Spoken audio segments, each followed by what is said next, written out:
যখন টানে তখন মায়ের কাছে যেতে হয়, তাই চললাম তারাপীঠে। এতক্ষণ দেখলে যে আমি ক্যানিং থেকে কেমন হয়ে এলাম। এবার মেট্রো করে যাবো হাওড়া, হাওড়া থেকে শহীদ এক্সপ্রেস করে যাবো তারাপীঠ। মেট্রো স্টেশন পুরোপুরি ফাঁকা, কিন্তু কেউ নেই। দেখো কলকাতা থেকে তারাপীঠ মানে হাওড়া থেকে তারাপীঠ সমস্ত, তারাপীঠে কী কী করলাম, কোথায় কোথায় ঘুরলাম সমস্ত কিছু দেখতে পাচ্ছি। ঘড়িতে বাজে 11টা বেজে 5 মিনিট, চলে এসছে হাওড়া স্টেশনে। এবার আমরা ধরবো শহীদ এক্সপ্রেস, যাবো তারা মায়ের কাছে। আর অ্যাজ ইউজুয়াল সফর সঙ্গী হিসাবে যে থাকে, তারাপীঠে কি করতে যাচ্ছ গো? কোনোদিন তো যাও না, হঠাৎ মায়ের দর্শনে যাচ্ছি। মায়ের দর্শনে? বাবা আসার সময় তো অন্য কোনো কিছু বলছিল, যাই হোক দেখতে পাবে। দীর্ঘ সময় বাকি, তাই বসে বসে দেখি ট্রেনের আনাগোনা আর মানুষের চলাফেরা। আমি কিন্তু কবিগুরু এক্সপ্রেসে টিকিট কাটতে পারতাম, কাটেনি। তার একটাই কারণ, তাড়াতাড়ি পৌঁছে যাওয়া। তাড়াতাড়ি গিয়ে কোনো লাভ নেই, কারণ সে পুজো দিতে দেরি। ওই 1 নম্বরে দিচ্ছে হচ্ছে কবিগুরু এক্সপ্রেস, ওই ঢুকছে।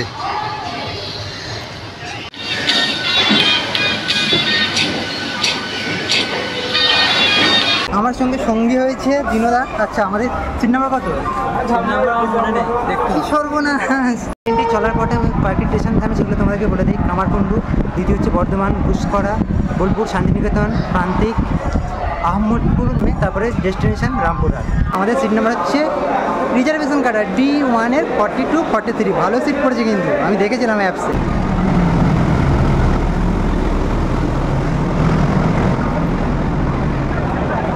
ট্রেনটার অবস্থা দেখো, খুব পুরাতন। তোমার যাচ্ছে হচ্ছে এটা কি 3 কম্পার্টমেন্ট, না এসি চেয়ার কাজ যাচ্ছে। এরপর হচ্ছে 3A কম্পার্টমেন্ট, 3 টায়ার এসি। তারপরে S1 স্লিপার। এরপরে D3, D2, D1। So finally চলো এটা দেখে নিই। আমার যেটা বেশি প্রবলেম হয় না, পরিষ্কার পরিচ্ছন্ন, জল পড়ছে ঠিকঠাক। আগে চল, এই চেন দেওয়া মগ দেখলে আমার একদম অসহ্য। হ্যাঁ, জল ঠিকঠাক পড়ছে। 12টা 15, 12টা 15 ছাড়ার কথা, পুরোপুরি ডট 12টা 15 ছাড়লো। বাবা বিশাল টাইম মেনটেন করছে তো আজকাল শরীর। ভাবলে অবাক লাগে যে 12টা 15 সময় ছেড়ে দেবে। সবাই না কি সুন্দর তারকেশ্বর যাচ্ছে, দেখো। ও ভালো লাগে, আমারও ইচ্ছা যে তারকেশ্বর যাওয়ার। তোর বাবা ছাড়তে না ছাড়তেই দাঁড়িয়ে ভুল লাগবে, কারণ লোকাল ট্রেনকে পাস করাচ্ছে। ওই তারকেশ্বর যাচ্ছে, লোকাল ট্রেনকে আগে পাস করছে, তারপরে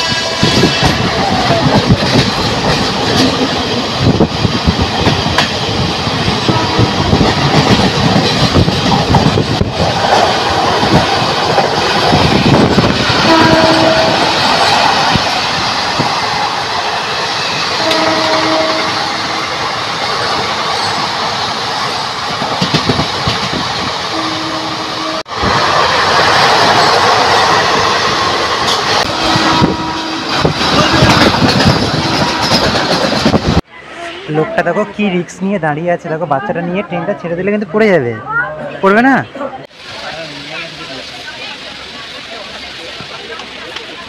আমাদের পাশে দাঁড়িয়ে আছে হাওড়া দেওঘর জয়নগর এক্সপ্রেস। সময় থেকে 5 মিনিট দেরি করে কিন্তু বর্ধমান ঢুকছে। বাইরে নামতে ইচ্ছে হচ্ছে না, প্রচণ্ড গরম। ভাবলাম যে একটু বৃষ্টি হলে ভালো হতো, বাট বৃষ্টিও হচ্ছে না।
দিলকুশ খাও।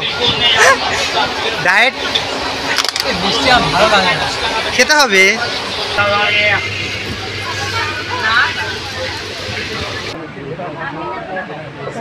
গ্রামের মতো। চলে এলাম রামপুরহাট জংশন, এবার যাবো তারাপীঠ। সবাই নামছে, এই দেখো। ঠিক জায়গা, এখানে সিঁড়ি আছে দেখো। আর 1 ঘন্টা আগে ওই ট্রেনটা এসছে, কবিগুরু জামালপুর এক্সপ্রেস। বাবা, ওটা তো এখনই ছাড়েনি।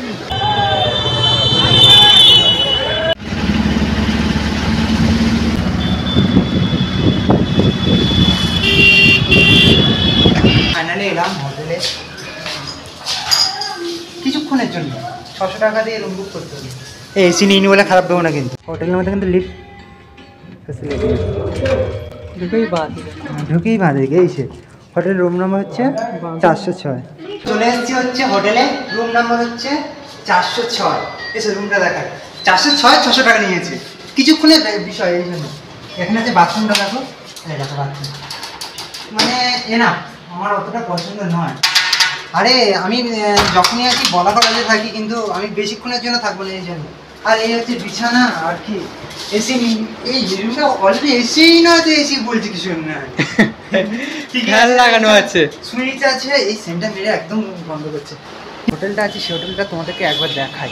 হোটেলটা নিচে, কিন্তু এর যে ফার্স্ট ফ্লোরে এই এত সুন্দর একটা জায়গা দেখো, কি সুন্দর জায়গা। আর হোটেলটা দেখো, মানে এত সুন্দর হোটেলে মাত্র 600 টাকা দিয়ে আমার রুম নিচ্ছি, মানে সেই লেভেলে রাখছি। এগুলো তো বিশেষ ভালো লেগেছে। এই দেখো, ট্যান ট্যান।